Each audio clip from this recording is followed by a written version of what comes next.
وعلى آله وأصحابه أجمعين أما بعد فأعوذ بالله من الشيطان الرجيم بسم الله الرحمن الرحيم إن الله وملائكته يصلون على النبي يا أيها الذين آمنوا صلوا عليه وسلموا تسليما اللهم صل على سيدنا محمد وعلى آله وأصحابه افضل صلواتک وعدد معلوماتک وبارک وسلم۔ جیسا کہ آپ حضرات کو معلوم ہے کہ 12 روزہ محافل جشن میلاد النبی صلی اللہ علیہ وسلم کی چوتھی نشست کی موقع پر ہم یہاں پر جمع ہوئے ہیں۔ اس کے علاوہ مسجد حاضہ کے بزرگ حضرات سید عبدالرحمن صاحب، جناب عبدالرحیم صاحب کی روپوشی عمل میں آئے گی۔ آئیے اس محفل کا آغاز کرتے ہوئے میں سیرت کلام پاک کے لیے دعوت دیتا چلوں محمد مزمل قادری کو کہ وہ آئے اور سیرت کلام پاک سنانے کی سعادت حاصل کرے۔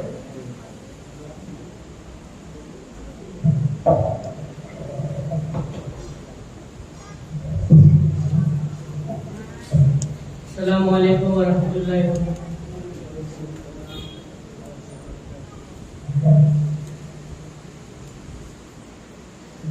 أعوذ بالله من الشيطان الرجيم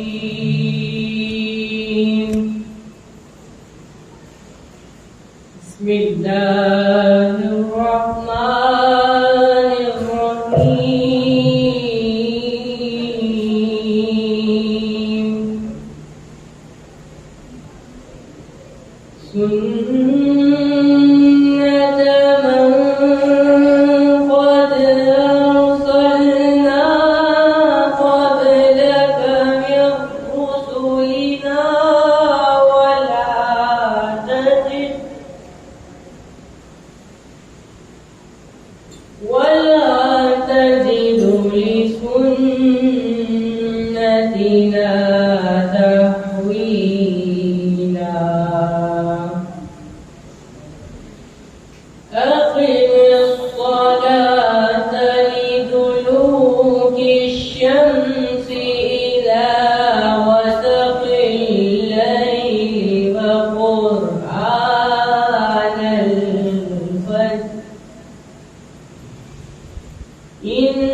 ماشاءاللہ یہ تھے محمد مزمل قادری جو قرۃ کلام پاک سنا رہے تھے۔ آئیے میں اب دعوت دیتا چلوں نعت شریف ہونے کے لیے نور اللہ عوام کو کہ وہ آئے اور نعت شریف سنانے کی سعادت حاصل کریں۔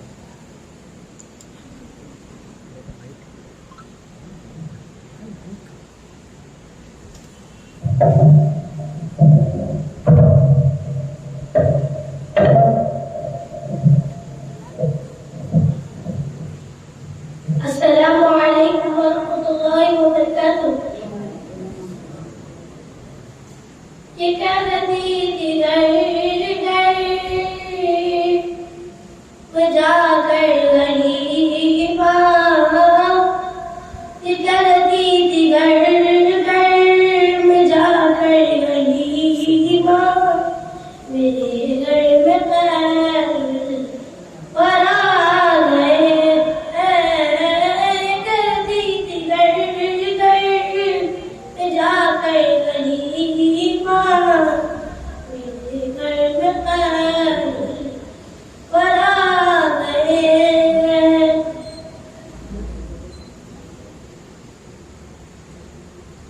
اڑی جائے سور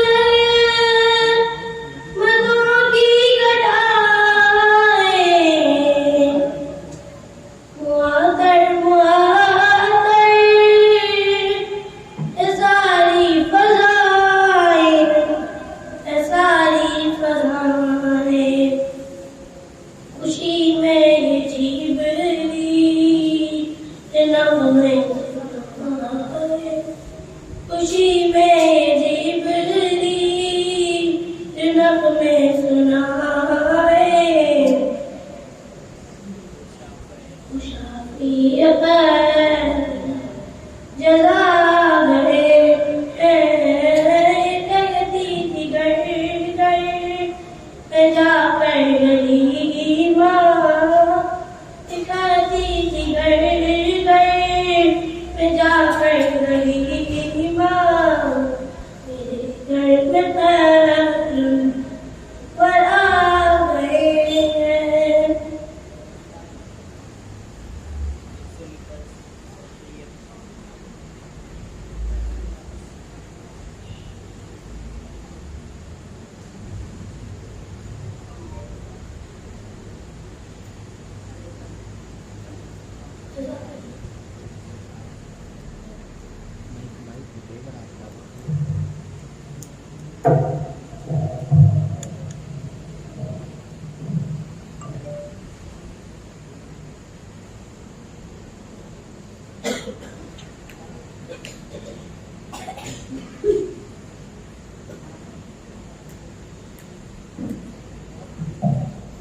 آئیے میں اب اور ایک نعت خواں محمد طیب صاحب سے گزارش کرتا ہوں کہ وہ آئے اور نعت شریف سنانے کی سعادت حاصل کریں۔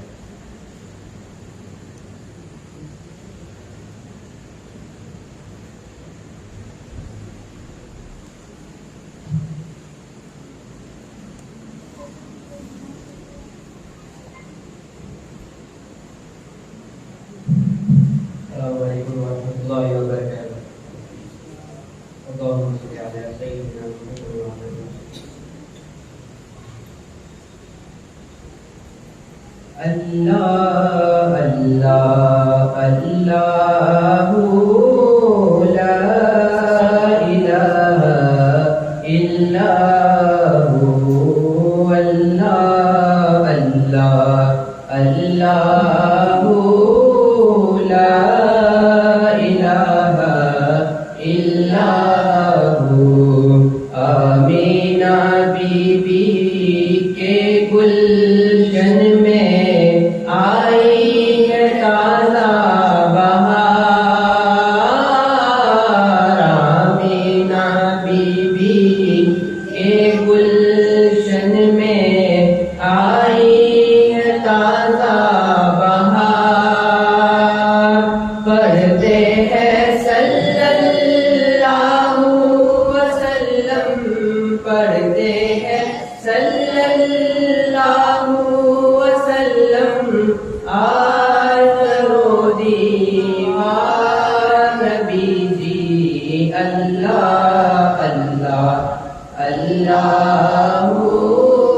لا الہ الا ہو. 12 ربیع الاول کو آیا ہے در یتیم.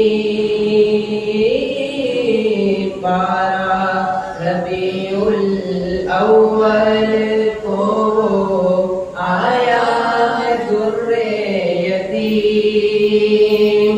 ماہ نبوت مہر رسالت صاحب خلق عظیم نبی جی. اللہ اللہ اللہ لا الہ الا ہو. پیاری صورت ہنستا چہرہ منہ سے جھڑتے پھول.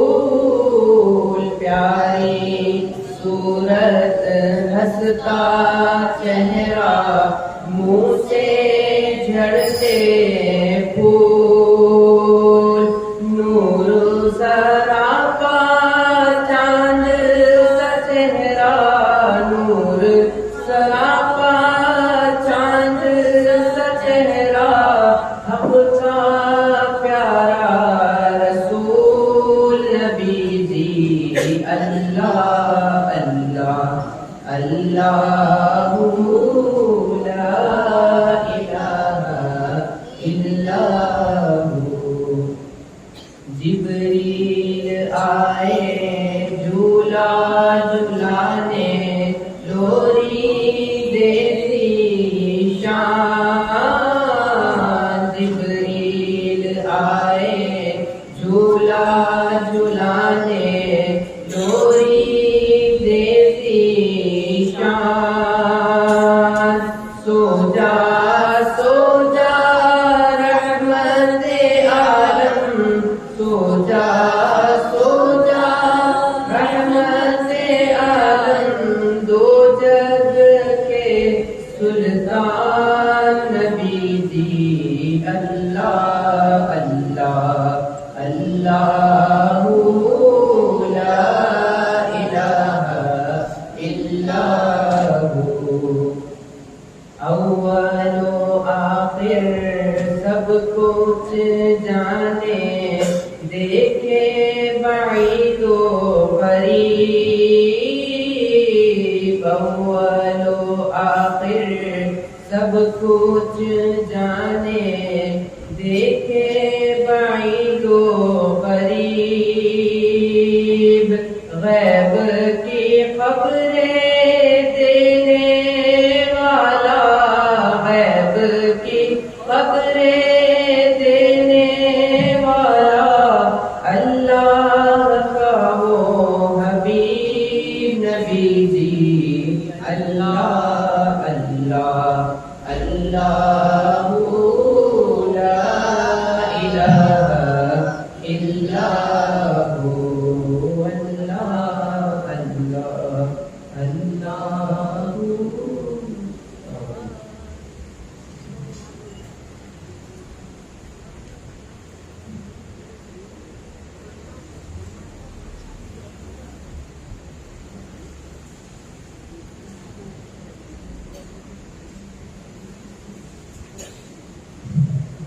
ماشاءاللہ یہ تھے جناب فیض صاحب اپنے محفل کو آگے بڑھاتے ہوئے. دعوت دیتا ہوں حافظ محمد عبد الحنان صاحب کو کہ وہ آیا اور افتتاحی کلمات پیش کریں.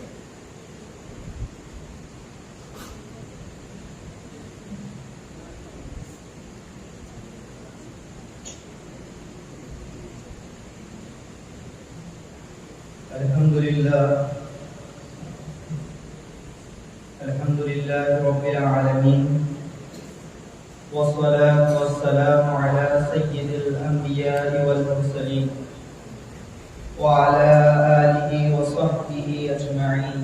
أما بعد فأعوذ بالله من الشيطان الرجيم. بسم الله الرحمن الرحيم.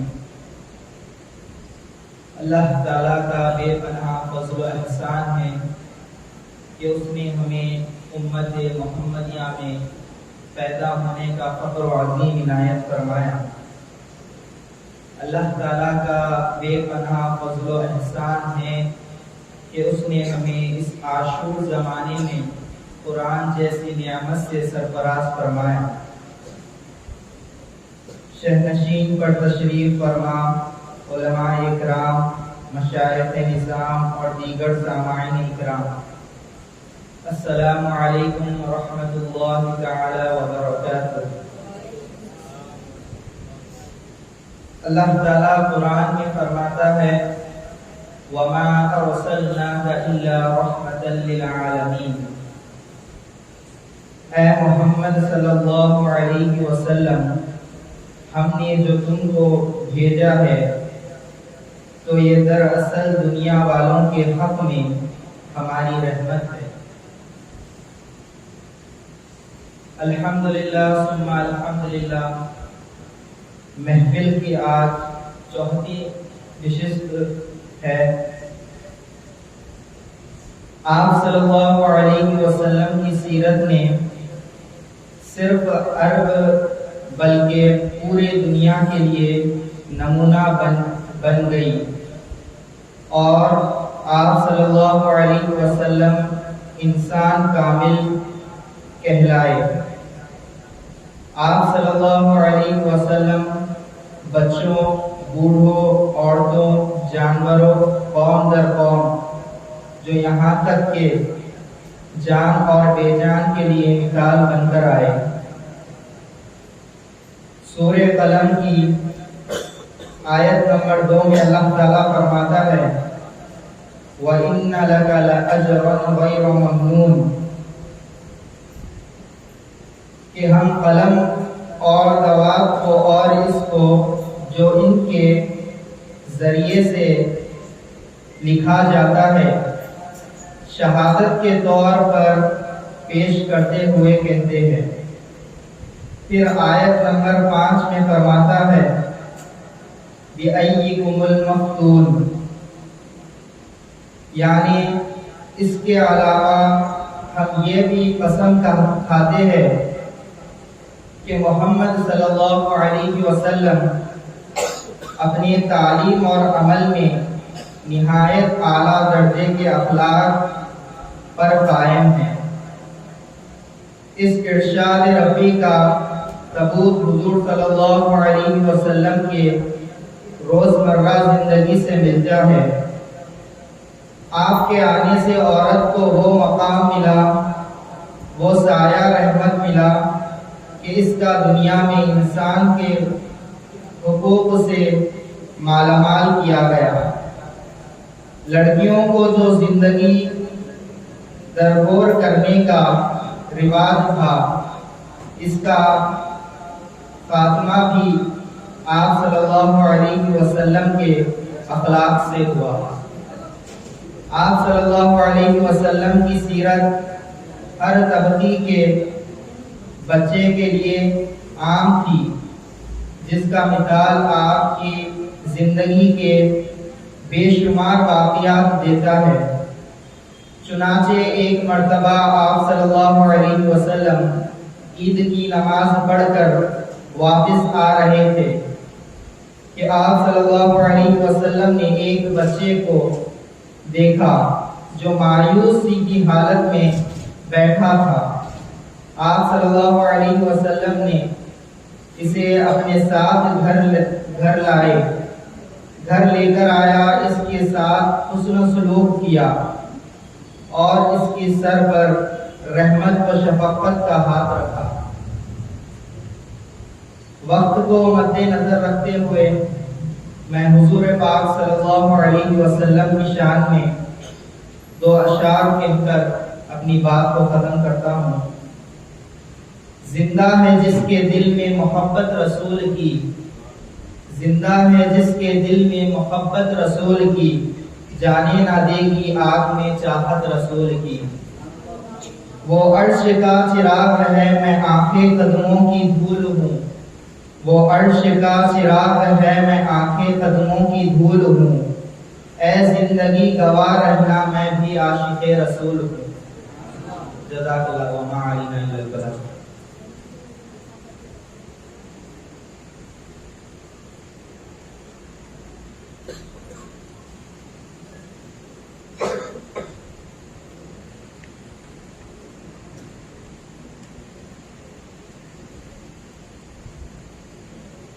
یہ تھے آقا عمران صاحب جو ابتدائی کلمہ پیش کر رہے تھے.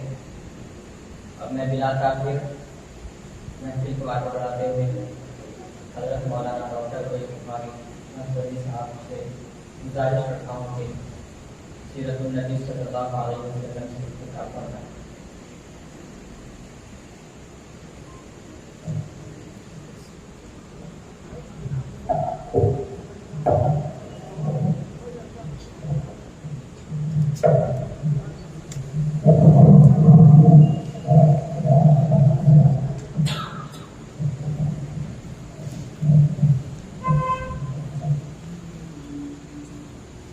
السلام علیکم ورحمۃ اللہ وبرکاتہ. الحمد للہ رب العالمین والصلاة والسلام علی سید الانبیاء والمرسلین وعلی آلہ واصحابہ اجمعین وعلی من تبعهم بإحسان اجمعین الی یوم الدین. اما بعد. معزز سامعین کرام، چھوٹے بزرگوں اور عزیز ساتھیوں، بلا کسی تمہید راست عنوان کی طرف بڑھتے ہوئے کل جو گفتگو کا اختتام ہوا تھا آپ صلی اللہ علیہ وسلم کی ہجرت کا سفر، ام معبد کے گھر پر آپ صلی اللہ علیہ وسلم کا قیام، یہ تفصیلات آپ نے کل سماعت فرمائی تھی. حبیب پاک صلی اللہ علیہ وسلم کے سفر ہجرت کے دوران حضرت سیدنا صدیق اکبر جو ساتھ تھے، آپ کیا کرتے؟ کبھی آگے جاتے، کبھی آگے آگے چلتے، پھر تھوڑی دیر کے بعد تھوڑا پیچھے پیچھے چلتے تھے، کبھی رائٹ سائڈ کبھی لیفٹ سائڈ. لوگوں نے پوچھا کہ آپ یہ کیا کر رہے ہو؟ کہ بھئی آپ کبھی سیدھے جانب، کبھی بائیں جانب، کبھی رائٹ کبھی لیفٹ، سامنے پیچھے کیوں چل رہے ہو؟ کہنے لگتے کہ میں جب ذہن میں یہ چیز لاتا ہوں کہ ہو سکتا ہے کہ دشمن ادھر سے تیر چلائے گا، تو میں چاہتا ہوں کہ تیر پہلے مجھے لگے، بعد میں آقا کریم علیہ السلام کو لگے. سرکار کو لگنے سے پہلے تیر مجھے لگے. معزز سامعین کرام، سفر ہجرت مکمل ہوتا ہے. نبی کریم صلی اللہ علیہ وسلم قباء، مسجد قباء آج جہاں پائی جاتی ہے، وہ علاقے میں تشریف فرما ہوتے ہیں، اور وہاں پر تشریف لے جانے کے بعد سرکار مدینہ علیہ السلام 10 دن تک وہیں پر قیام پذیر رہتے ہیں قباء میں. اور وہاں پر ایک مسجد کا آپ نے بنیاد رکھا، مسجد قباء جس کو کہا جاتا ہے. حبیب دعوت صلی اللہ علیہ وسلم نے اس کے فضائل کے بارے میں فرمایا، جس نے اپنے گھر سے وضو کر کر آئے اور 2 رکعت نماز قباء میں پڑھ لے تو گویا کہ اس نے ایک مقبول عمرہ کیا ہے. مقبول عمرے کا ثواب 2 رکعت نماز کو جو قباء میں ادا کی جاتی ہے. ان کی تعریف اور ان کی طہارت کی تعریف اللہ تعالیٰ نے قرآن کریم میں بیان فرمائی ہے. لَمَسْجِدٌ أُسِّسَ عَلَى التَّقْوَىٰ مِنْ أَوَّلِ يَوْمٍ أَحَقُّ أَن تَقُومَ فِيهِ. حضرت علی غریب نواز کا تشریف لائیں گے، آپ کا استقبال کیا جائے.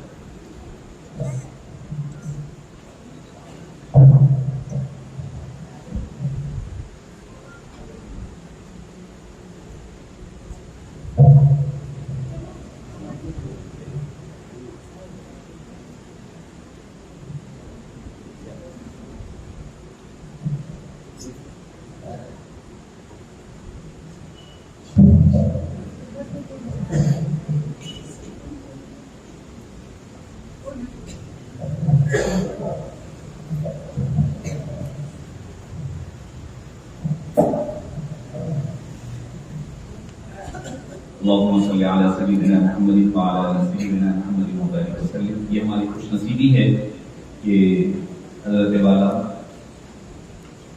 سجادہ نشین ثابت دیوان اجمیر شریف اور آل حضور غریب نواز سرکار قدس اللہ سرہ العزیز اپنی گناہوں و خصوصیات کے باوجود ہماری درخواست کو قبول فرماتے ہوئے آپ یہاں تشریف لائے ہیں. حضرت کا استقبال بھی کرتے ہیں اور حضرت کے ممنون اور مشکور ہیں کہ حضرت نے، چونکہ ہمارا تو ارادہ یہ تھا کہ آگے جو آثار شریف وغیرہ کی محفلیں ہیں اس میں ہم حضرت کو زحمت دیں گے، مگر چونکہ حضرت کی یا پرسوں روانگی ہے 22 تاریخ کو، اسی وجہ سے ہم نے کہا حضرت آپ جو دن مناسب سمجھتے ہیں آپ عنایت فرما دیجیے.